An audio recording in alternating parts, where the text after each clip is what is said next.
I'll just kick us off. Yeah, we're Sounds good. live. I love that. Excellent. Welcome. So excited to have everyone. In a second, I'm going to pop up the presentation.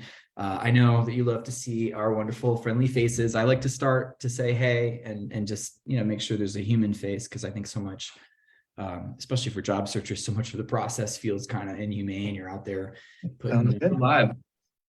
What's up? Oh. Okay, just checking. Yeah, so much of the process in the job search is sort of like, feels like you're putting your energy out into the void and it doesn't come back. So we're three folks that have been there and done that. And we're super excited to kind of get in on it and share some tips and some guides and some templates and just be as helpful as possible in the process. So let me hit share screen here.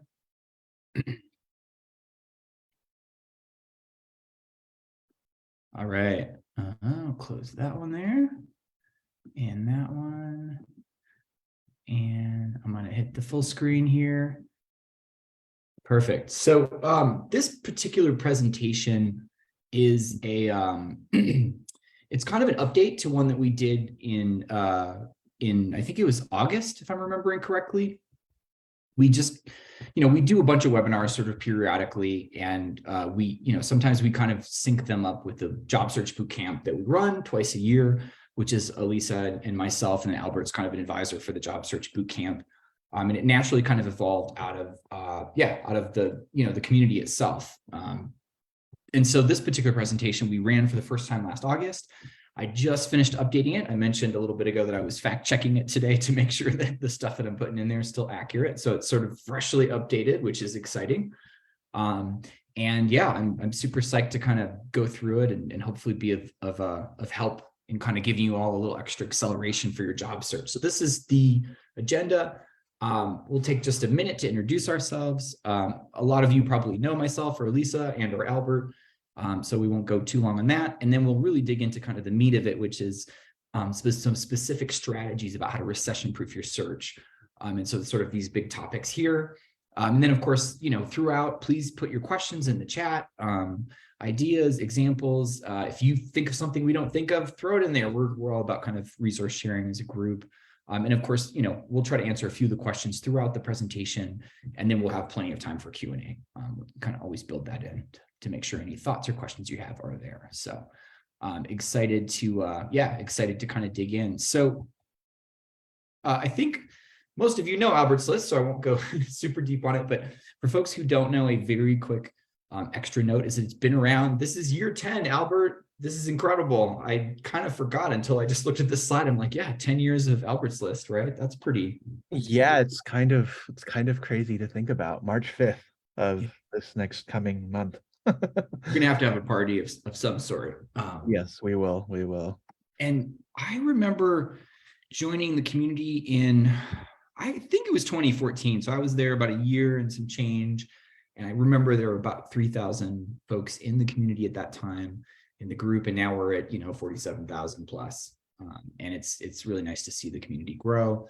It's, community first, right? In all things. And so a lot of you already kind of know that deal, but I just wanted to mention it to say that, we've been doing this for a while. Albert's been kind of the bedrock. Elisa and I have been, part of the community and moderators for the online community, and now running this boot camp, the boot camp that I mentioned, for about 3 years. And then we do, kind of various events and other things that we put together. So, so I'm, as mentioned, moderator, and I'm one of the boot camp leads for Albert's List. I'm also the founder of the Early Manager. I spent about a little over a decade in marketing, particularly working in startups and tech. And then a little over a year ago, I kind of decided to just shift gears and run my own coaching practice. And so that's now what I do, kind of in addition to lots of other things. And then Elisa, if you want to say hey, probably not a bad time to check in as well. Hey there, how are you? I just want to say that I, for some reason, can't go on video. I think it's because I made Albert the host, but here's my lovely picture anyways. I'm sorry about the video aspect, but really excited to see everyone that joined the call, and just want to echo Joe's comments. Thanks for spending time with us today. We're hoping to share a lot of good insights today and connect with everyone, whether on LinkedIn or Facebook, and hopefully add value where we can. We know everyone has come to the community for different reasons, depending on where you're at in your career or job search journey. So let us get plugged in. We're hoping to make this very informal. So pop your questions in the chat. Let us know where we can lean in. And again, thanks for taking the time to join us today. Lisa, I made you co-host your videos on now. Oh, excellent. Now you're on the spot. Awesome. I'll give it a shot. Perfect. Put in my avatar. Okay, thanks. Excellent. And Elisa, as always, I know you know this, but I like to mention for folks, like, feel free to stop me if a great question comes up in the chat. I'm decent about noticing, but sometimes I don't. So interrupt me as needed throughout. Yes, I'll be manning the chat and trying to throw out some things for people to consider. So be on the lookout for that. Yeah. Excellent. So let's do it. We're going to get right into it. How many people put a 1 in the chat if you are switching industries or roles? I want to see that before we really get into it, because that will kind of impact the way that I frame this particular question. So I'm going to pop up the chat. I'm going to look and see. Okay, 1 means you're switching industries or roles. That's like everyone. Incredible. Pretty much everyone's a 1, Joe. Thank you. Yes. Just spot on there. I stacked the deck. I had a feeling. Okay, so we've got a lot of people that are like, yes, I'm switching to a new role. I'm moving to a different industry. Maybe some of you are switching, the organization size, startup to corporate, or maybe the other way around, right? Corporate to startup, that kind of thing. So one of the strategies that we've talked about this quite a bit is having a recession-proof skill. And so my absolute favorite one, there's a few different ones, and we'll touch on a couple here, but the biggest one is data, right? Being able to use data. So name me a business that doesn't use data. I guess there's probably a couple, but they're going to be having some troubles. Data is sort of like the modern foundation, right? Even if you are not a tech business per se, you don't see yourself as playing in the same space as software, platforms and things like that, you're still dependent on data because, the absolute biggest thing in terms of differentiator for companies and organizations in the modern economy, it's what you know about your customer, your user, your audience, right? The more you know about them, the more you can personalize, customize. And yes, we know that comes with some challenges too. It's not always a good thing. There's lots of surveillance capitalism, as they sort of use the catchphrase. But data is a big thing, right? And so I just want to mention that to say that there's sort of those 2 arrows in the middle kind of touch on like the middle of that stack. There's different kinds of ways of using data, right? And so if you think about a recession-proof skill, there's people who are really good at collecting data, right? That's like, maybe a part of that data skill you have is like, I'm actually pretty good at surveys, or, it wasn't a formal part of my job, but, because I worked in HR, or because I worked in marketing, or because, I worked in operations or something like that, we had to do surveys. And so then all of a sudden you've got some expertise that you can highlight that's in demand and sort of important. And then, other examples are like formatting, cleaning up data. So maybe you're kind of the de facto spreadsheet genius for your office. It's not in your job description. No one is sort of saying, oh, Lisa's the data director or the go-to data person. But if anybody wants to create a formula in spreadsheets, Elisa's the person they go to. So that's a recession-proof skill because it's such a foundational and important part of the landscape. And then that second arrow is sort of like other things, right? Past that. So we've collected data, we've cleaned it up, we've formatted it. Now we want to know, what does it mean and how will it change anything that we do? That's where, presentation and analysis and strategy comes from. So, even if you're, I'll just give you really sort of a back-end example. Even if you're, let's say you do like retail commerce and your job is to sort of be an administrator on the back end and, format data and reports. It's not the sexiest job, but you do a little bit of that on the side of your other operations job. Those are very marketable skills in recession. And so I'll show you an example, which I think I have open. Let me check the chat really quick. Make sure I'm not missing anything good. Okay, cool. And feel free to keep dropping notes into chat, thoughts, questions, etc. And I'll try to keep poking back there every now and then. Of course, Lisa will nudge me too. So this is a pretty good post about kind of recession-proof areas or industries. And I just wanted to mention it because I think when we think about data and what could be recession-proof, like healthcare, if you work in data analytics and healthcare, there's no guarantee you're not going to, experience a layoff or have a challenge. It does happen in all kinds of organizations, but there's almost no way that healthcare is going to suddenly stop working, and data analytics is suddenly going to be less important in the current environment. So that's like a recession-proof area that you could take that sort of recession-proof skill to. So sort of double whammy, right? I've got some data skills and analytics skills. I'm positioning myself, even if that wasn't my official title, and I want to do that in healthcare, which is an industry that regardless of, sort of a recession or the economy contracting or expanding, there's going to be some work there, right? It's not going to suddenly go away. Other areas which are going to vary, of course, are, the federal government opportunities, which we'll talk a little about kind of if one of the other strategies is sort of like, how do I pivot into government or nonprofits or things like that? So we'll talk about that too. But you can also imagine like firefighting is another great example. Firefighting is another one of those kinds of, realms where data is probably becoming more important, modeling and training and things like that. So bam, there you go. Another kind of example of that sort of area that's important. And definitely someone asked a quick question in the chat. We'll have slides for you and all of the things that are linked in there, like that article that I just sort of popped up as an example. Those will all be linked in the PDF as well. So you can take a peek. We'll send that afterwards.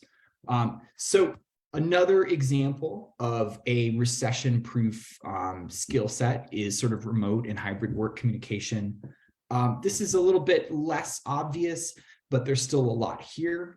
The reality is, a lot of organizations aren't really able. This is like a real big pain point, right? They're like, well, we're pretty used to doing the in-office thing. And then you've got some companies and organizations that are very remote friendly, remote first, but there's very few that can do hybrid work well.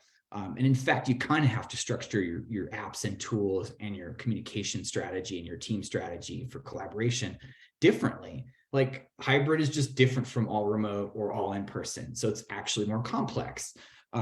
And I'm not making a commentary about the companies that are making people go back to the office. I know people have different feelings about that. I've worked remote for a long time, so I'm kind of a big fan of that. But I know that, some people prefer in office or some people like the hybrid.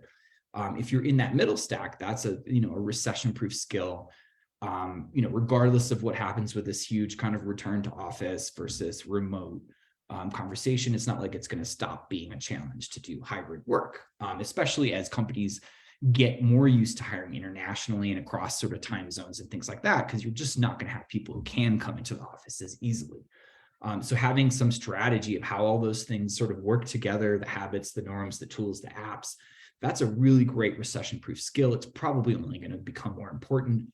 And so that would show up in the context of like project management or operations manager or something like that, where you're kind of thinking about, how it's described. So what that would look like, just as an example, to take those two things, mostly everybody has heard you need to put some impact, some numbers on your resume and the, kind of those key points underneath each role. So that first one's an example of that. Just making it really clear that you've used Asana and Excel and you've reduced project turnaround time. Nice, direct impact key point there. And that's, an example of something you hope prompts the hiring manager or the recruiter to look at and go, okay, cool. That's a problem we have. That's a part of this role.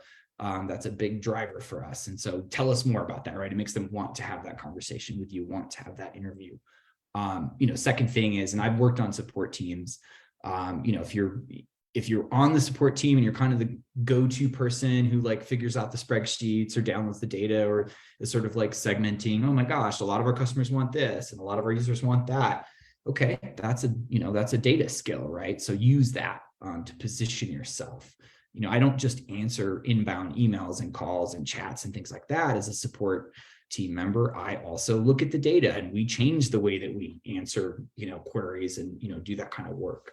And then the last sort of key point is just an example of merging both of those skills, right?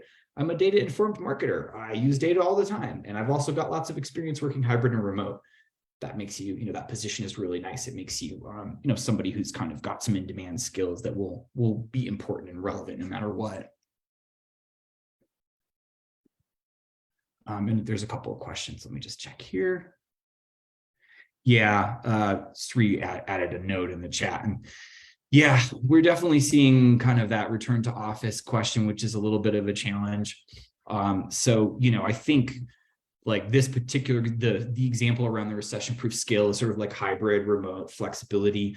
That's definitely going to depend a lot on where you apply and what kinds of industries, realms, sort of goal, roles that you're aiming for sure, because it's unfortunately just kind of a complicated, long conversation I won't get into here. Okay, so that's strategy number one, highlighting your recession-proof skills. And there's other ones too, right? Those are just sort of two examples that a little research will net you some opportunities. So another strategy is to translate tech skills to government and nonprofits and other kind of, what we would call sort of like tech enabled. Maybe they didn't start out as tech organizations, businesses, et cetera, but they're certainly needing that expertise and that skill set now. And so that's a really interesting aspect, because I think there's sort of a lot of push for that right now, especially now that sort of the allure and the glamour of, working for the different acronyms, MANGA or FANG, or, there's sort of a couple more. I can't remember what the most recent one is. It's A, start with an A. No, someone will remember. Put it in the chat if you remember what the most recent acronym is for the big tech, the big 6 or 5 or 4 or whatever it is now. But as those, big companies are sort of going through these rounds of layoffs, and then you have some of these medium-sized companies sort of mimicking that, other opportunities are starting to look more attractive. And, there's different sort of trade-offs to that. But one of the things that I share with people is, traditional sites like ZipRecruiter, LinkedIn, Indeed can help you do some research around like team and company structure, or if it's government, sort of like unit or department structure. But it's really not, oddly enough, the best way to actually find a job. And that's because sort of, key point number 2 and 3 come in a lot more, especially in government. You're going to be looking a little more niche for like industry newsletters, groups, listservs, things like that. Like so my partner works in transportation planning, and you'd be surprised at how much stuff just comes across the listserv. I don't know, is anyone here are you all on listservs? Do you use Google Groups, like email listservs? Somebody put something in the chat. I'm actually curious to see if this community is super active. Nope. And yeah, I love your point too, Nina, about kind of government jobs. There's a lot of stuff open right now, and I'm not really looking at the data in great detail, but there's a whole set of, I guess, probably boomers and maybe even top of the Gen X that's starting to retire out of government jobs that are very stable, pretty decent. Not always, they're not always paying top tier salary compared to big tech companies, but they're stable. They've got benefits. They've typically got retirement funds and pensions and things like that attached to them. So they're pretty good opportunities. But a lot of those jobs move through word of mouth, and they're not necessarily, it's not that they wouldn't get posted on traditional job sites. It's just that the way that hiring practice works is still a little more oriented towards, finding the hiring manager or someone who knows the hiring manager, which we'll talk about networking and things like that.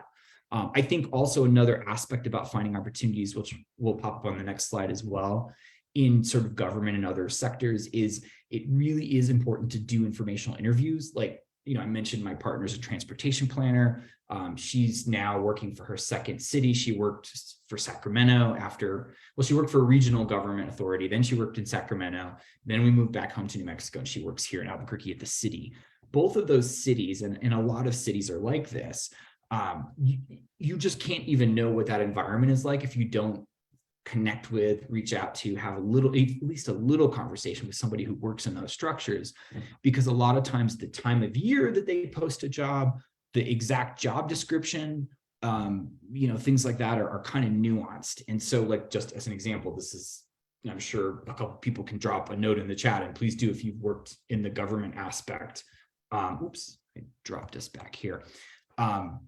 If you've worked kind of in that government, let us know a little bit in the chat what your experience is. But one of the things I was going to mention is that, in government, they have like the leveling of positions and resumes is very specific, right? So it's not as flexible. And just as an example, like, you know, a hiring manager in a city government or a regional government or something like that, they might have the choice of a few different kinds of stock resumes that go out, the jobs posted, and then the actual job responsibilities are a little bit different. And you won't even know that until you interview, which makes the, you know, the first key point here kind of important, right? Translating your resume. You know, if you don't sort of do a little bit of research in that sense and reach out to some people, and you know, you just kind of want to break into, you know, working for a regional transit authority or some other kind of governmental organization, you're going to have no idea how to position yourself. And so it's really important to do a little bit of that kind of recon intel, you know, talking with people who've made the pivot or the transition that you've made can be really helpful. You know, you don't have to do any super intense cold networking, but, you know, make sure you're reaching out to your network, you're connecting with people who've tried to do the thing you're doing, right? Going from a private company to government, because the positioning is important. And that's, you know, there's a lot of skills in that first example. If let's say you're in customer success, right? Lots of people have been working in customer success and tech for a long time. There's some data skills embedded in that, you know, potentially. So I put the data analyst title there. You know, customer success is sort of also a bit like community outreach, onboarding, training, things like that. So those are just some very basic translations of, you know, if you're going from customer success to, you know, government or nonprofit, like it's possible they have that job title, but in most cases it's something else, right? And so it's about positioning those skills, you know, for that realm. And then I mentioned, of course, the networking piece. You know, if you can find out who is sort of made the jump that you're doing, or who is sort of already made the transition or just pays attention to it. So like an example would be, let's say you are, let me just find Andy Van. So let's say you want to do social impact work, like maybe you've been kind of in the tech sector doing software or something like that, customer support, design, engineering, whatever it is, and you want to get more into social impact. You're really looking to sort of like pay attention to people who are aware of and note that industry. So like Mandy is great. I follow Mandy because Mandy shares jobs super regularly. And if you go look at their profile, you'll actually see a whole stack of things that are kind of in that philanthropy / social impact space. And so you're looking for people like this who are kind of already doing some of that work for you. But you have to be, you know, you have to be kind of specific about it, right? So it takes a little extra research. But when you do find somebody like Mandy, you know, if you're into social impact and philanthropy and that kind of space, it's going to open up a whole world of opportunities, not just like this person is, you know, sharing jobs, because that's helpful, but also like this person is sharing, you know, visions and organizations that have visions. And these are the kinds of places that I want to be, right? So if you're making that switch, like let's say you want to switch from being in the customer success world to working in social impact, you know, organizations, you know, that's probably going to look more like a data or an operations or a program manager job, perhaps. So you have to find people like that who are sort of already doing that legwork for you. And then I mentioned just a tiny, you know, bonus, a way to speed that process up. If you haven't already seen Diego Granado's piece about how to find hiring managers, I've shared this a few times, I think, in the Albert's List community. And there's a few links like that too that are helpful. And again, we'll reshare all this stuff with you with the presentation too, once we send the recording out and whatnot. But this is a cool little, yeah, like kind of a template essentially that just allows you to kind of like see, you know, and I tell people, I'm like, when I work with job seekers, I'm like twice a week, put 30 minutes on your calendar, look up these phrases, you know, my team is hiring product designer, my team is hiring support lead, my team is hiring, you know, marketer, things like that. Because if you do some crafty, you know, kind of some crafty research outreach, and you're just really paying attention to this, oftentimes you're going to pull up jobs right from a hiring manager. And there's no better way to do it than to get in touch with a hiring manager who's like, yeah, I don't have that many candidates, or I'm, you know, kind of busy. I don't have time to recruit properly. And our recruiter hasn't quite, you know, gotten a lot of people in the queue. Anybody know any extra person? You're that person, right? So you have to kind of build these things into your habits. I think those types of things will help quite a bit. So anyway, that's just a little bit of a kind of an aspect there. Just making sure to think about positioning, because let me tell you, if I'm going to kind of close the thought a little bit in the loop, if you are trying to get into social impact, or you're trying to get into government roles, or some other kind of sector, manufacturing or something like that, and you have a customer success role that hasn't been translated on your resume, they're just not going to see that match. I can tell you that right now. Its positioning is really important. And I know a bunch of people put ones in the chat. If you're switching industries or you're switching roles, make sure you get that positioning and translation. And again, no better way to do it than to find somebody who did it already, because usually somebody has had that challenge. And a bonus to that would be one of the people who writes about this quite often on LinkedIn is Zach Roberts. And this one I'll drop in the chat. Zach switched from sales to product marketing, I think maybe 2 or 3 years ago. I don't quite remember, but I really like Zach because Zach is sort of really nice about chronicling that switch. And so go look at Zach's content. There's some really good stuff in there. Oh yeah, and I'll drop I'll drop Diego's link here. Bookmark this one for sure. And again, we'll send it all out afterwards as well. But here's the link to Diego's How to Find Hiring Managers. And I literally just, when I talk with job seekers, I'm like, put 30 minutes on your calendar, Tuesday, Thursday, or whatever day you want, put that link in there, and then just do that thing, right? Check, find yourself, 5, 6, 7, 8 new opportunities. It's not the only search you should be doing, but it's a good ad to make sure that you're kind of staying in the look. Somebody else. A couple of things, Joe, real quick. As we move up, we just want to make sure we get to everyone's. So there's a kind of a gaggle of questions around what we shared. The second tip about translating tech skills to nonprofits, government roles.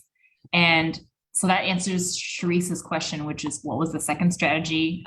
Joe was able to pull that up, but kind of another focus area on where are the best places to look for government jobs, as well as listservs, things of that nature. Because I know applying for government jobs is a little bit of a beast sometimes, depending on grade levels and security clearances, or at least the ones that I have interviewed for. So do you have any insight or tips on that? I have nonprofit, but not so much for government. You might have more insight there. Yeah, for sure. Hilariously, I didn't even include USA Jobs on here for some reason or another. Typo. That should be right here, maybe at the beginning of this middle key point. Most government jobs sort of run through a very standard, to your point, sometimes kind of long requisition process. USA Jobs has most of the federal opportunities on it. So anything that's federal government, it's going to go through USA Jobs. I think another one is governmentjobs.org or .com. I can't quite recall off the top of my head. But a lot of stuff, goes through those, setting up a profile and taking the time. And you do have to block out some time because the profiles in some of those cases take a little bit longer to create. And then, you also typically, the local and regional governments sometimes run through those bigger opportunities or platforms. Sometimes they do their own thing. It kind of varies in general. And that was sort of why I put that note about traditional sites can be good, or traditional job sites that we're aware of can be good to do research. And then you have to find out how that particular government organization or department actually handles sort of applications. Because sometimes you'll see a job posted and they're just posting it because they have to. They're not actually hiring for it externally. They're going to probably hire someone internally. But there's a big requisition process to that. And that's another thing to mention too, is that it typically takes longer. I'm not going to quote a specific time, but in the private sector, you might be used to a job sort of application and interview process that might be 3, 4, 6 weeks, maybe 8 weeks. In government, that's more like months. It can be 3, 4, 6, 8 months in some cases. It's not always the case, and I think they're getting a little more assertive in the way that they do it because they see the opportunity to pick up talent now that the market is shifting. But my experience has been that is largely dependent on the hiring manager. I don't want to sort of tip the hand too much because every place is different. But I've been, I've worked in higher ed, and I have a partner that works in government, and I know folks that work in government. And, usually if it's going to move a little faster, it's because the hiring manager kind of understands the HR process and is sort of pushing really hard to fill that role. And so that, going back to what I said before, that's why if you're going to switch to, you're kind of go after a government-oriented role or something that's in that realm, it really helps to talk to somebody who's done it. It helps to talk to, that's where that networking piece and that informational interview piece comes in, because each government agency and organization has its own sort of set of bureaucracies. And so that can affect positioning and, time and things like that. So, all right, sort of stop there. Did I miss anything? Any other questions that? Not sure if this was answered, but there's a question about government county jobs and visa sponsorship. From my experience, I've only, heard from folks that have gotten visa sponsorship through tech roles. So I can't really comment on this, but I know there's someone I'm connected with on LinkedIn who's done it and has understanding of it. I would recommend putting that in the Albert's List, the Facebook group. I feel like there's someone we could tag who could provide some context on that. So to the individual that asked it, grab that and drop that in the Facebook group. And if you're not in the Facebook group for some reason, just message myself or Lisa, and we'll put it up for you if you need to. But you can ask that question anonymously there and get some context. I have no idea, to be honest. Yeah. This is just a gut check. My guess is it's a little bit of a complicated process, and it's not always something that local and county governments want to invest in, but they may, some do. Some are actually quite affordable, so it'll depend. I just put the link in the chat, so for those that want to, feel free to post anonymously, or if you're interested in knowing. Yeah, I'd love to. If everybody else has any context on that, we'd love to hear that too. I think that's another good aspect. Okay, cool. Any other questions that I missed? The other thing is, just want a quick note. I know there's some interest in Albert says we have another boot camp series coming up, and if you want to keep your identity anonymous or just join, behind the scenes, we can absolutely make that available. So Joe and I can set that up, and we'd totally be respectful of whatever situation you're working on. So just feel free to message us, and we can work through that. Yes. Yeah. Great point. At the end of this presentation, I'll give you a very quick kind of like, here's how the job search bootcamp works. I'm glad you raised that one, Elisa, because it does come up where folks are like, I don't necessarily want to be part of a public facing cohort. Maybe you're in a job that you don't really want to be in, and you've got a boss that you don't feel so great about, or other scenarios, of course. And yeah, we have folks that do that. We don't require people to be on camera. If you did do the job search bootcamp, the 8 weeks to employed, we're pretty good about protecting people's privacy needs and things like that. So, and I'll share a little bit more about the job search bootcamp at the end here. So.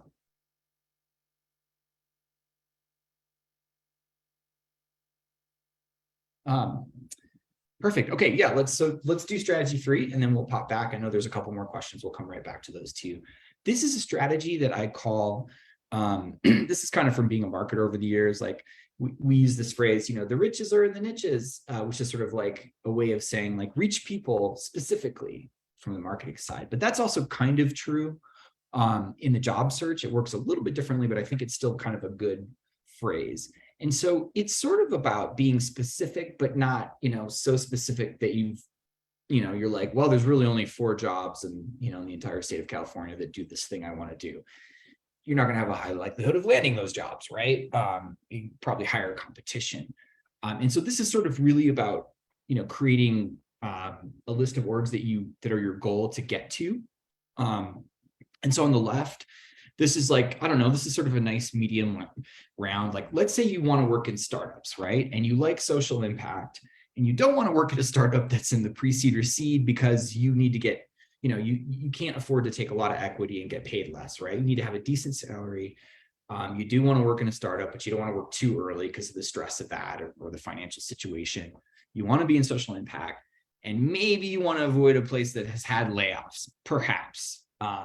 So an example of that would be, here's the post I was going to pop up. If you don't know Shani Ben-Zur, Shani is the CMO over at Crunchbase, and has a couple of really cool sort of how-tos about how to use the database. If you don't know what Crunchbase is, there's a free trial. There's a free profile you can set up. You don't have to use the paid version to get some value out of it. And so Shani had like this really cool set of filters, which I won't go into great detail with, but you basically use the advanced search to look through this database that has millions of companies, and it allows you to actually kind of narrow down and find some. So this one is actually oriented towards finding companies where there's a filter where you're specifically filtering out layoffs as an option. And then Shani actually had another one, which I'll mention. I think it's right on her profile from recently. Let's see, there we go.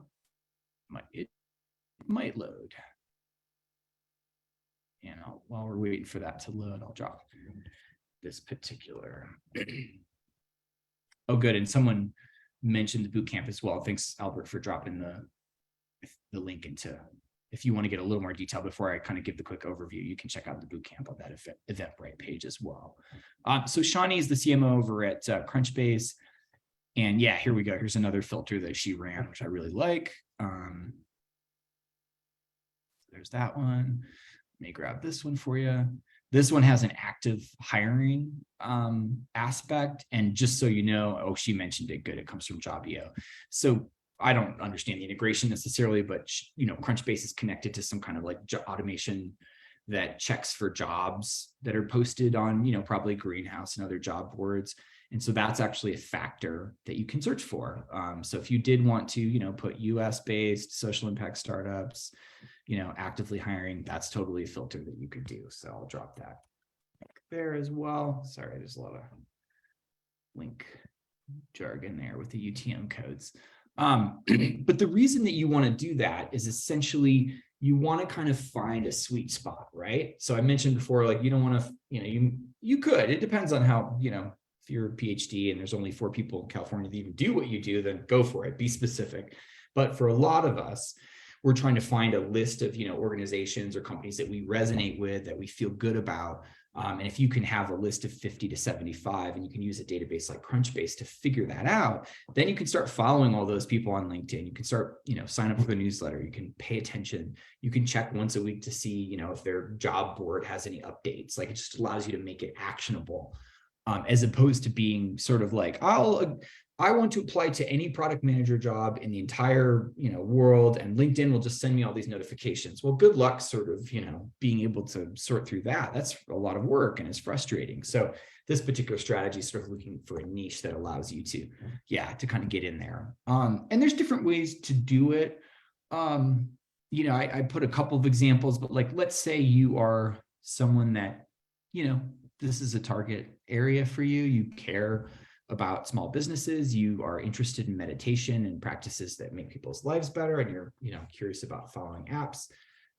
I would imagine Headspace will be somewhere, because I know Headspace for work, right? That would be one of the places that you would watch. Calm would be another one. But this is just an example. You could put this in your Google Alerts. If you haven't used Google Alerts, just go to google.com/alerts. I'll do it right here just so you can see it. And again, this is not like you're necessarily going to find a job by putting this query, but you can create this alert and then, it'll help you find new companies, organizations, teams that allow you to, to just kind of like put them on your watch list, perhaps, right? So that's just kind of another strategy. It's just an example. It's not the only way to do it. The other thing you can do is you can sort of look at wire services like PR Newswire or Business Wire and keep an eye on, companies that are mentioning product launches. That's another way to find, ones that are kind of in that sweet spot, whatever your goal area is. You can also look at earnings. So I put the Yahoo Finance earnings tool. That's obviously for big publicly listed companies, not tiny, sort of small SMBs, small and medium-sized companies. But there's a lot of ways to do that kind of thing. And I'll offer you one other example, which I mentioned. If you're into social impact stuff, perhaps you've heard of yield giving. If you have not heard of yield giving, perhaps you've heard of Mackenzie Scott. If you have not heard of Mackenzie Scott, she was one of the original investors in Amazon and a former partner for Jeff Bezos. Mackenzie Scott has many, many, many billions of dollars from that experience and is giving a lot of it away and kind of reshaping philanthropy in the process and a lot of social impact and other areas. And so this database that yield giving has about 1,600 organizations listed on it. And these organizations are pre-screened. I don't know what her screening process is like for her and the team there, but there is a little bit about it and you can read about it. And then you can, look at focus areas. Like let's say you wanted to, you're passionate about civic and social engagement or democracy or access to housing and housing development. This is not the only database, like this, but these are the kinds of, when we say that sort of the riches are in the niches or the niche, this is what I mean. It's like finding areas that you're really into and looking for people who do that work. And the advantage here with yield giving is it's sort of pre-screened and done for you.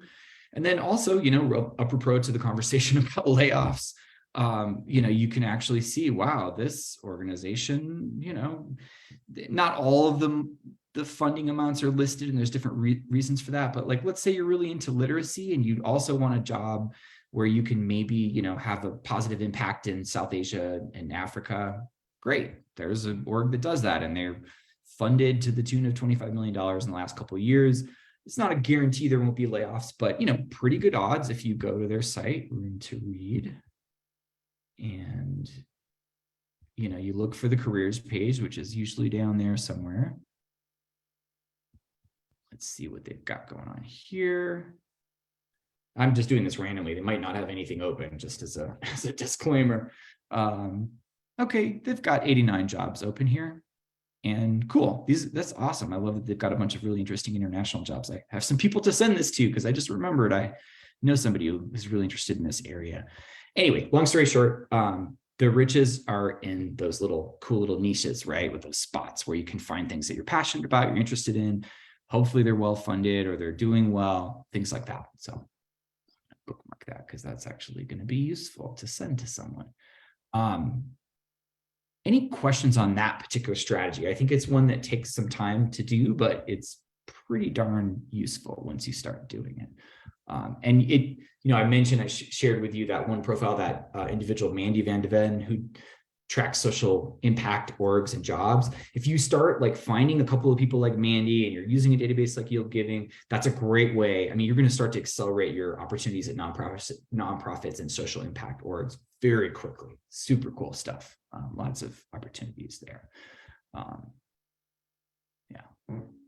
Okay. Anything I missed, Elisa? I'm going to take a peek at the chat here too. Questions? No, all set there. And again, Joe did a great job of just sharing some potential job search lists we can look up, but I know everyone's got a diverse, set of interests and needs. So let us know where we can kind of zero in on that effort. But Yield Giving, definitely, if you're wanting to work for an organization that drives a ton of value and impact, is a great place to start. Yeah. And Albert talks about what that essentially is just reverse engineering, right? And Albert, talks about this a lot in the interview process, like know what's going on across the table. Same thing, but for finding opportunities, right? It's a little earlier in that funnel, like know what the market or the industry, what's going on there and who's sort of doing what. And that's, that reverse engineering can help a lot too. So let me make sure if I didn't miss any questions or thoughts. There was a question, program project manager roles seem to have more contract type roles. Any insights on whether full-time roles for these types of positions are headed during the recession? Depends on the industry. Like as an example, I would imagine that Google and other big tech companies are only going to do more program and project manager roles that are contract. I think that's probably going to increase because that's already happening. And they're trying to cut full-time, headcount to sort of, make their financials look different, keep the shareholders happy in the board or whatever. I have thoughts about that I'm not going to get into here, but I think, for those big sort of tech companies, that's probably going to happen more. Overall, there's a change in the market that is moving towards more contingency or contract work. This is just like the environment overall, and more companies, including more traditional organizations and companies like government, et cetera, are getting more used to using flexible, what they call talent pools. So if you're a recruiter or you've ever been a recruiter, or that world a little bit, you've probably heard the phrase talent pools. And it's about organizations sort of tapping, pools of folks that are already in that, in those spaces. And so to say that I think the trend overall is to, more people are going to be doing sort of freelance contract, self-employment. That's just the trend in the job market overall.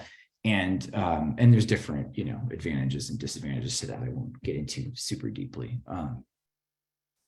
Also, I love the note from Dana. I think I've seen this, but I'm going to open it just in case because it's in the chat. This is that job kind of list of job boards that VC firms have. So if you're into, sort of VC-backed startups that are growing very quickly, this is actually, there's a lot of things like that. Yep, I remember seeing this one. Awesome.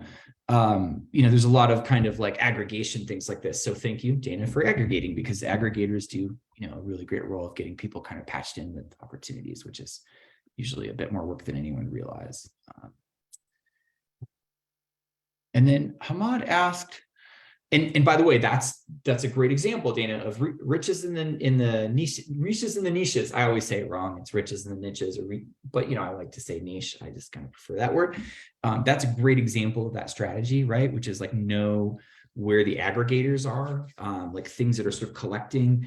And I'll just give you an example. Like I collect some of those things, and I collect job boards that require or strongly encourage transparent salary or pay. I have my reasons for that. I believe it creates more equitable opportunities. It levels the playing field. It's good for all of us.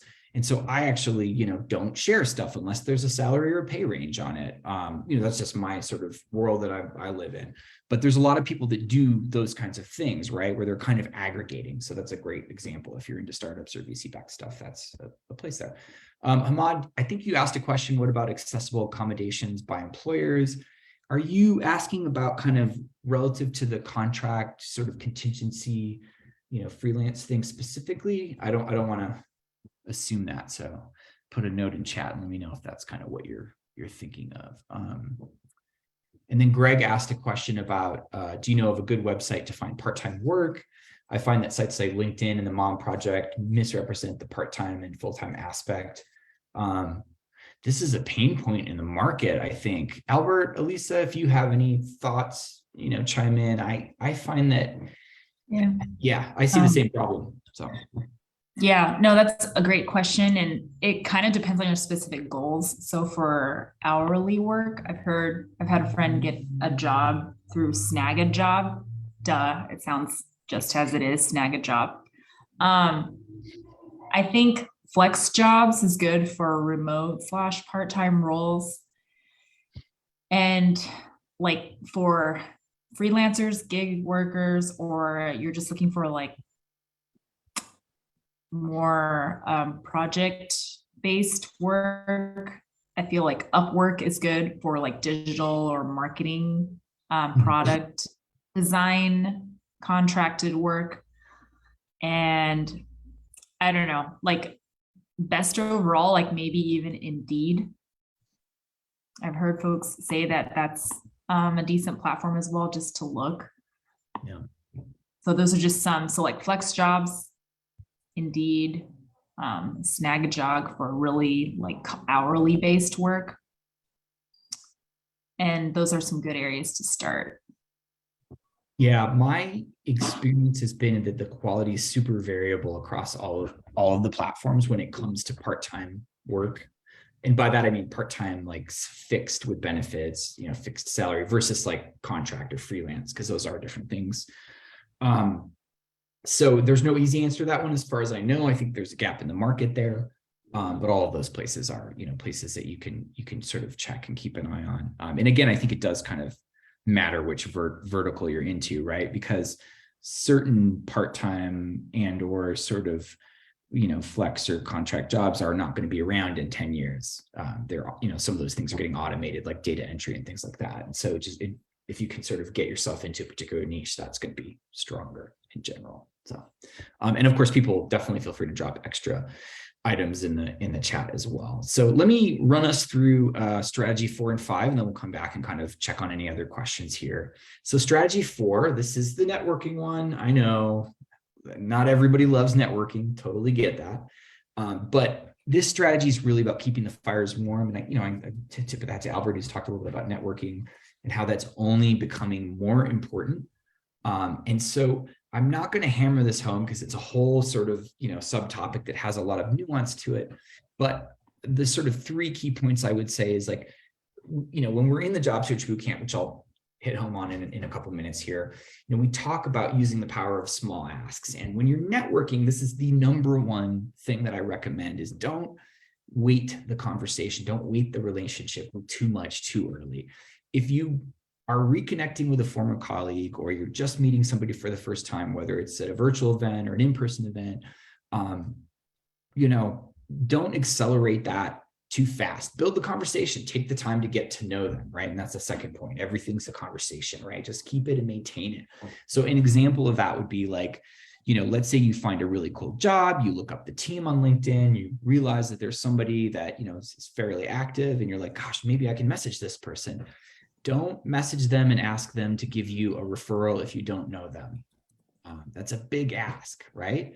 Start with something smaller. If you notice that they went from sales to marketing, or, maybe they went to the same college that you did, or maybe they have a certification that you're thinking about getting as you're kind of like, maybe positioning yourself for a new opportunity, a new role or industry, message them and keep it short and simple and say, hey, X, I noticed that you did this certification, switched roles, companies. I noticed you've been there for 6 months, whatever the tiny thing that you observe is. Just like, would you be open to a super quick question about your experience with that? Okay, yeah, I'm probably, not everybody, some people aren't going to respond to that, but most people are going to be like, yeah, that sounds pretty reasonable. I don't know you, but go for it. Ask me the question. Then you ask them the question and they give you a response, and then you say, oh, thank you. That's really helpful. I appreciate that. Would, if I think of anything else, would it be okay if I followed up? Yeah, go for it. That's easy. So even if you see what I just did there, you asked if it would be okay to follow up with them. That's a very small ask. You're just asking, would it be okay if I came back to you here at this DM or email or whatever your mode is? So keep the ask small, because that shows respect, that builds the relationship.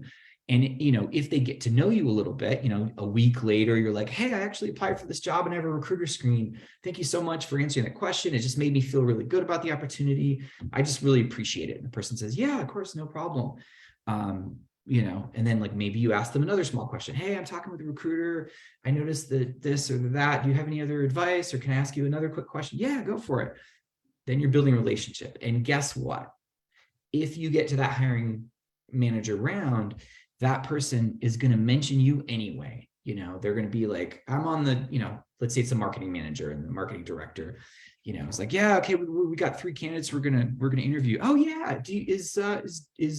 Is Joe in there? They reached out. They had a really cool, they mentioned this or that. We talked for a second. Yeah. So then you're familiar to the hiring manager. You're like in the conversation, right? So that's just a small example of the whole networking thing, like keeping the fires warm. And I'll also mention, as I like to do, I'm going to pop out the presentation really quick, and hold on a second here. I went back. There we go. Strategy: keep the fires warm. And there we go. Sometimes I can't switch to I'm not very good at switching between my browser and presentation. The reason I was going to switch to it is I'm going to share this link in the chat. This is a set of materials that we actually use for the job search bootcamp, which I'm about to give you the fast track. Here's how it works. These are tips, templates, and guides and advice and all kinds of stuff in here. Resume and cover letter templates. Like I'm putting it in chat. Here you go. There it is. Bookmark it. If you've never used Google Docs or haven't used it much, you can open it, and then at the top left, it'll say make a copy. Click file and it'll pop up and say make a copy. And then make your own copy and use it and adjust it. It's all open source materials that we created from the job search bootcamp. So we use these as we do, go through each cohort. There's one that's called outreach templates, and it has an example, actually has a bunch of examples of those small asks that I mentioned. Lots of scripts, messages, things like that. And there's a whole bunch of stuff in here I'm not going to get into, but take a look, see what would be helpful to you. This is like a thing that we created with the community. Now we do it with the Job Search Bootcamp, and we want you to use it. Like, steal it, copy it, make it work for you. Get a job from it. So if you haven't networked much, or you don't really like networking, and you heard me sort of say use the power of small asks, and you're like, yeah, I don't love that process. Go practice, and we're giving you some things to practice with. And then last but not least on that particular slide, I also just wanted to mention that, that last key point, like, we forget to do this. We forget to update people in our network. We forget to let our friends and family know, our former colleagues. Use that small ask thing too. Like, hey, Jim, I just wanted to quickly check in. Like, I'm actually kind of keeping an eye out for new jobs. Would it be okay if I shared, 2 to 3 quick sentences about kind of what I'm looking for? But, Jim's like, yeah, we used to work together. Okay, yeah, go for it. I mean, you're not asking me for much. I'm happy to keep my ears and eyes open. So just make sure that everybody around you knows what you're looking for and what you're up to. And then you come back in a couple of weeks. Hey, Jim, I actually added a job title. I just wanted to give you the very quick heads up. Like, I'm also going to be looking for operations manager roles and wanted to let you know. Thank you so much for keeping an eye out. I really appreciate you. It helps. It's a team sport. Jim's like, yeah, okay, great. I'll keep that in my head too. You're earning the chance to have that conversation and being respectful, and hey, Jim will return the favor, right, at some point. And that's what we want. We want good relationships that are respectful and valuable. So that's kind of everything I'm going to say about networking in one slide without going super, super deep about it. Let's see. Oh, did you all miss the Google Drive link? I'll drop it back in and we'll see if it, let me know if you can see that. That should, oh, hey, perfect. You know why? Because, thank you. This is why feedback is valuable. There we go. Sometimes Zoom defaults to sending the link or the message to people on your hosts and panelists. So thank you for correcting that. You should be able to see it now. Let me know if you can. And then just like a quick FYI, I know we're at time, so we'll look to, I just want to be respectful of everyone's evening. So we'll look to kind of wind things down here, which, by the way, thanks, Joe, for taking us through a lot of great topics. So you'll see some of the bootcamp materials, and we went over some key strategies, which is a lot of information to unpack. And so if there's interest, I know there's some people in the chat that talked about the bootcamp, and really the crux of the bootcamp is you're with a cohort. Everybody's kind of on the same page in terms of wanting to proactively build on their career journey, whether they're actively searching or passively looking into opportunities, or they recently transitioned and they're looking to move verticals. Maybe they were in marketing, but they want to go into product, or they were in recruiting. Now they want to go into sales. We can kind of explain how best to navigate through that. And we walk through in depth a lot of all the materials that's shared, how to do it. We do a lot of live working sessions. And so if you feel like the materials is a lot to unpack, the bootcamp really goes into how to do this like day to day. We help build sort of a routine so that it's like flexing muscle. You can get through it and customize it based on where you're at in the job search phase. Yeah, and Lisa, do you mind if I maybe run through, because I think I can do this in 2 minutes, and we've got everybody, if you need to drop off, totally understandable. Check the bootcamp, the Eventbrite link for more info, but I think I can do this super fast if that's cool. Yeah, please. No, please do. I didn't mean to like cut you off. I just wanted to like share, because I know some people were like, wow, this is a lot of great info. And then we want to get into specifics. I'm like, we could totally do that, but I just want to be respectful of people that are just coming on to get a flavor. And then please feel free to DM. I'll put our LinkedIn info on there just to DM Joe and myself, and we can kind of break down some of the specific questions. Yeah. Back to you, Joe. Okay, excellent. Yep, great point. No, I always appreciate that. You're really good about the timekeeping. I'll go forever. Like, we could talk about this stuff till the sun comes up again, but I'm not going to do that to you all, even though I'm tempted. So that's sort of the last strategy, which this one is not going to blow anyone's mind. It's about organizing your search, right? It's about being as clear as possible. And so in that Google Drive folder, there's a doc called How to Structure Your Job Search in Stages. Look at that. That's kind of what this particular key point is about. And that, in a nutshell, it's kind of like a marketing funnel. Some people have experience with marketing. I come from a marketing background, but don't over optimize for the wrong stage, right? If you're getting a bunch of recruiter screens, the 30-minute call with the recruiter, or maybe even the hiring manager or HR, and you're getting a bunch of those, and it's working, then your resume and your cover letter are fine. Like, you don't need to change it. If you're getting hits, if you're getting on base, to use the sports metaphor, for the roles that you want, don't change it. Keep doing that. If you're getting through to the hiring manager full interview, but you're not getting that next step, then you need to work on that, right? And so just sort of being really organized in the process is important. And then, I also kind of mentioned using a job tracker. One of my favorites is Selena Mendoza's, which I'll drop here. Sometimes let's see if it'll let me open it here. Selena has this really great job tracker that uses an Airtable template. I'm not real fussy about it. I think people use different things. Now I'm going back and forth. All right, I'll drop the link in a sec when I'm done sharing. But I'm not real fussy about job trackers. I think it's just about keeping it updated. That said, I think it's really important to track your progress, and that can include whether you're looking for full-time roles or freelance contract, stuff.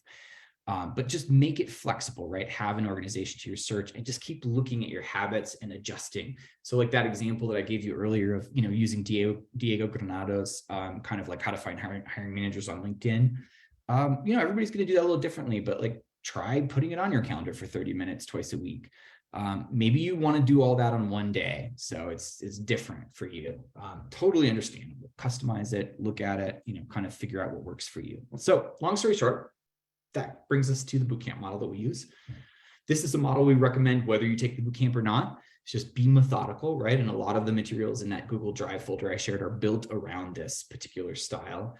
The first thing is the positioning, right? Understanding yourself, what you need and want. Like, where, are you transitioning industries? What are the roles that you want? What are your goals?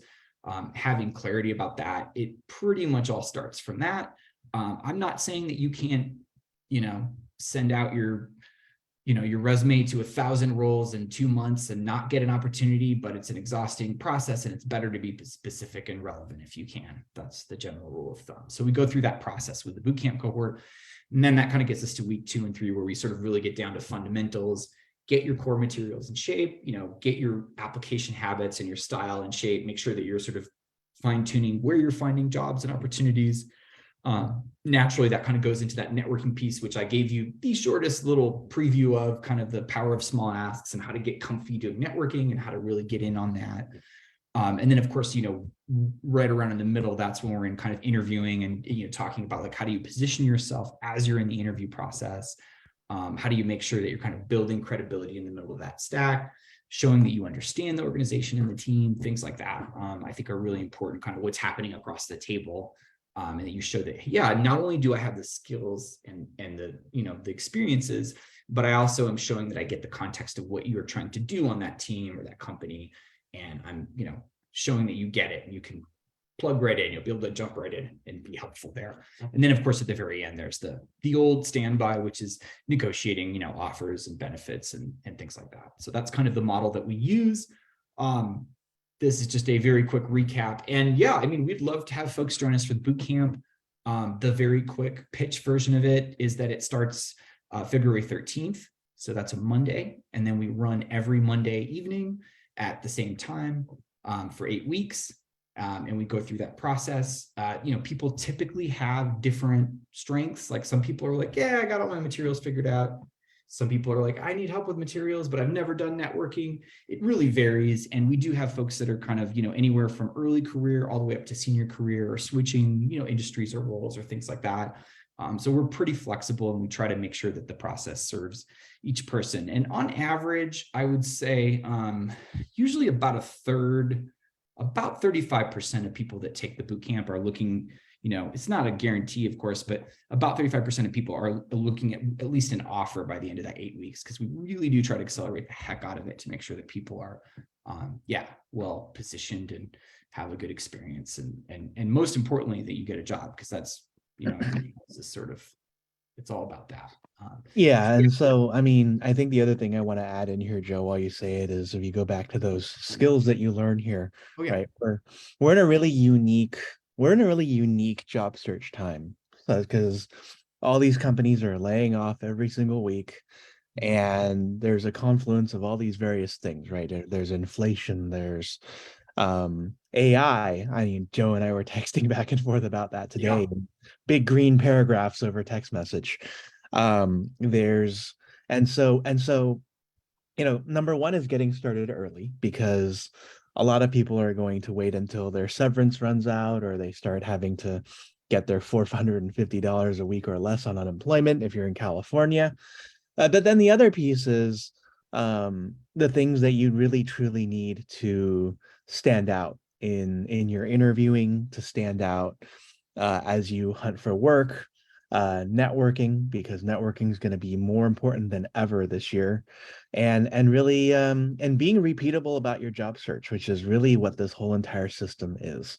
I work in tech. I've been here way too many times. Yeah. And so that's how I ended up creating this entire system. And Joe, kudos on you for giving it all away in this free webinar. I guess the point really on that is, look, you can probably take all this stuff and go home and do it yourself and maybe find yourself a job in 8 weeks. But on the other hand, having a community to do it with, where you can vent and share your frustrations every day, and have the community that we have in our Facebook group behind you to help look at your resume and everything that we've done over the last 10 years, um, is even better, right? What you're paying for is the value of Joe doing a Loom video for you, personalized, because he's there to help you out. What you're doing this for is the community of 47,000 that we've built over the last 10 years together for situations just like this year. I never knew when a recession would come, but I knew that the times that I've needed my community, they've come through. And I found 2 jobs, including the job I'm at right now, off of Albert's list. So I know my community works, because if you show up and work, it will work for you. And similarly, if you show up for this boot camp, it will work for you too. Can't find more people in this world than Elisa and Joe, who care about the people that they serve every day, and I'm here to also help as well. And so it will be definitely valuable. And so, if you have some of those severance dollars coming in, some of that unemployment, this works right into it. And, we want to help you find that job. And there still are a lot of openings. I know it looks dark out there right now, and I feel like I'm rambling a little bit, and it's dark right now, but there's a lot of companies that are continuing to get funding that are startups. There's a lot of areas of hiring, and shortages are still a thing. And I'm not talking about going to go work at Chipotle or your local McDonald's, but actual, desk jobs, which is what many of us here do. So, yeah. Yeah. Joe, I'm going to let you answer more questions if you want me to say something motivational. Oh yeah, no, that's awesome. I mean, yes. And Albert and Elisa and we're very low-key people. We go hard for the boot camp. Like, we work our butts off for you all, because, and we do it for community anyway, but when we're in the boot camp model, it's like really accelerated, and we would do it. I mean, it's a priority, because the metric is that people find opportunities, but not just that they find and land opportunities that work, but ones that actually they feel good about. Because to me, we actually have, one of the things that we do in the boot camp is we keep a group chat open on LinkedIn for each cohort. And then at the end, you get added to a big group chat for all the boot camp alumni.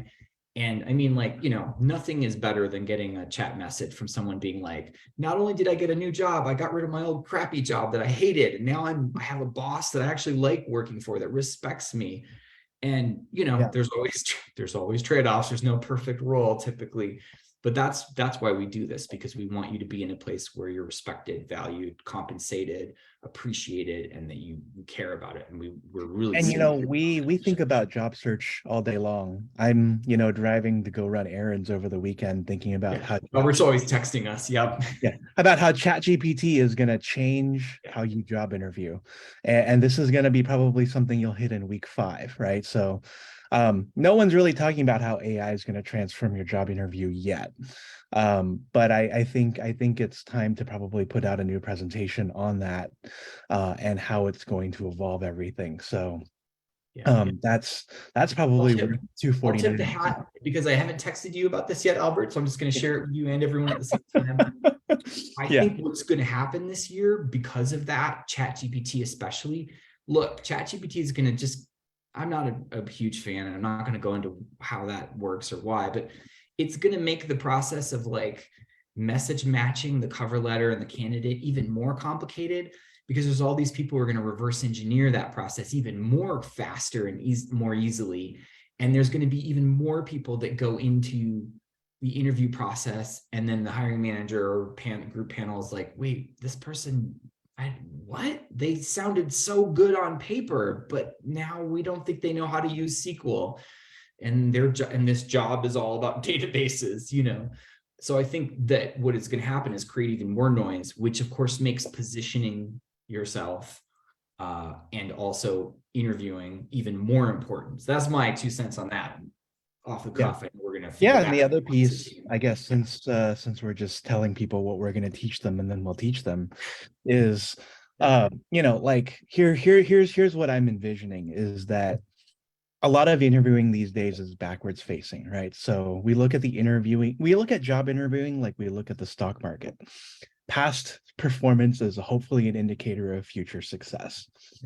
And that's going to remain true for job interviewing, but what's going to really truly set you apart as an interviewer is if you can show up and do what AI cannot, which is be a visionary, be an executive leader within whatever field you work in.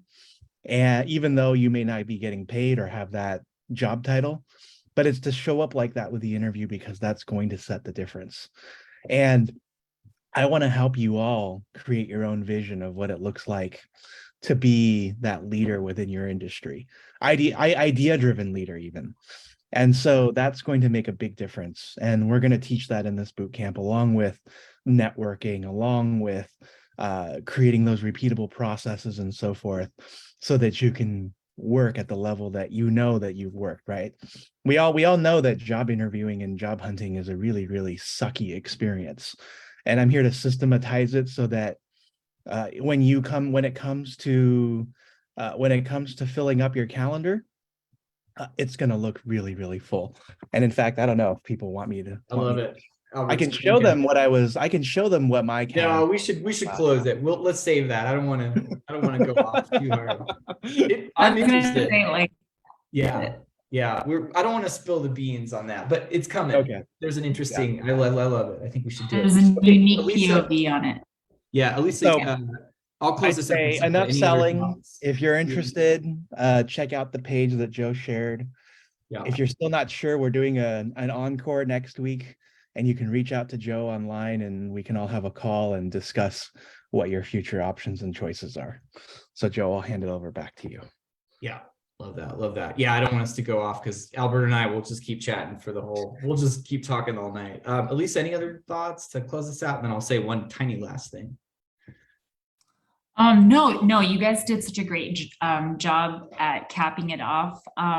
But if I may, so one thing that Albert said is the community, it's so strong and you never know when you're going to need it. So I really do feel like when you're in the job search space, right, it's the power of one, you're doing it, but when you have a whole community behind you, whether you need it now or in the future, this is kind of like a small investment in building like a really strong community of like-minded folks. So if you're interested in that, Joe and I can break that down. And if I may share, just going into this new year, I just had a ton of people reach out, and a lot of it has to do with the fact that whether they got laid off or just coming back into the workforce, they are experts in their field, but they're just not getting callbacks or interviews, right? And so I just want to breathe a lot of confidence into this group tonight. You are so capable, you're experienced, everyone has their unique tools and skill sets. Don't let the job search space shake that confidence. Always bring that to any situation you're in, right?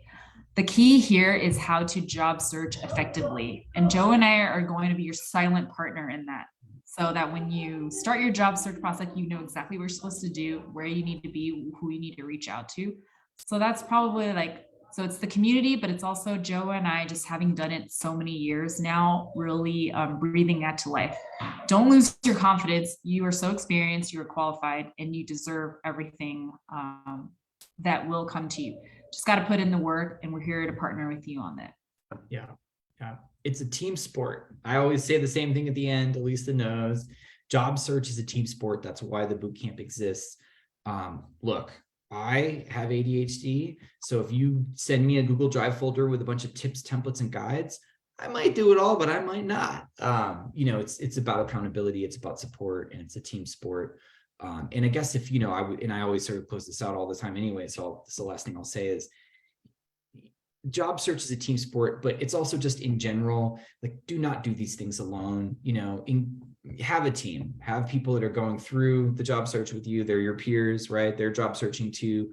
Have friends and family who don't know anything about what you do, but they're just like, what the hell? That's bullshit. You had to deal with that. They're in your corner. They offer you love and support. Have people who help you, like, do the accountability piece, which is what the boot camp is for. And other things, mentors, advisors, etc. But don't do it by yourself. That's one of the hardest parts of a job search. I think we've all been there, where we're like, oh my God, the rejection is just really hard. Nobody is good at that. I've not met anybody that handles that well.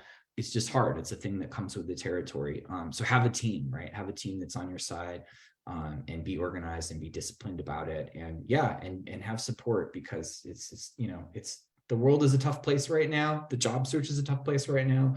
And it's important to have people with you. So, all right, that's it. I'll leave you with that, love and appreciation. Thank you for being with us tonight. Thank you for gracing us with your time. Some of you stuck around almost an hour and a half. That's amazing. Go take care of yourselves. Get up, put the phone down, put the screen down, close the laptop, get a drink of water, do all the things you need to do, walk around your house if you need a little quick walk. And we're glad to be of help, and we're here if you have any questions or feedback or anything like that. So, all right. Thank you all. Have a great night. Thank you for staying with us. Thanks, y'all. Take good care. See you in a bit. All right. Talk to you all. Bye.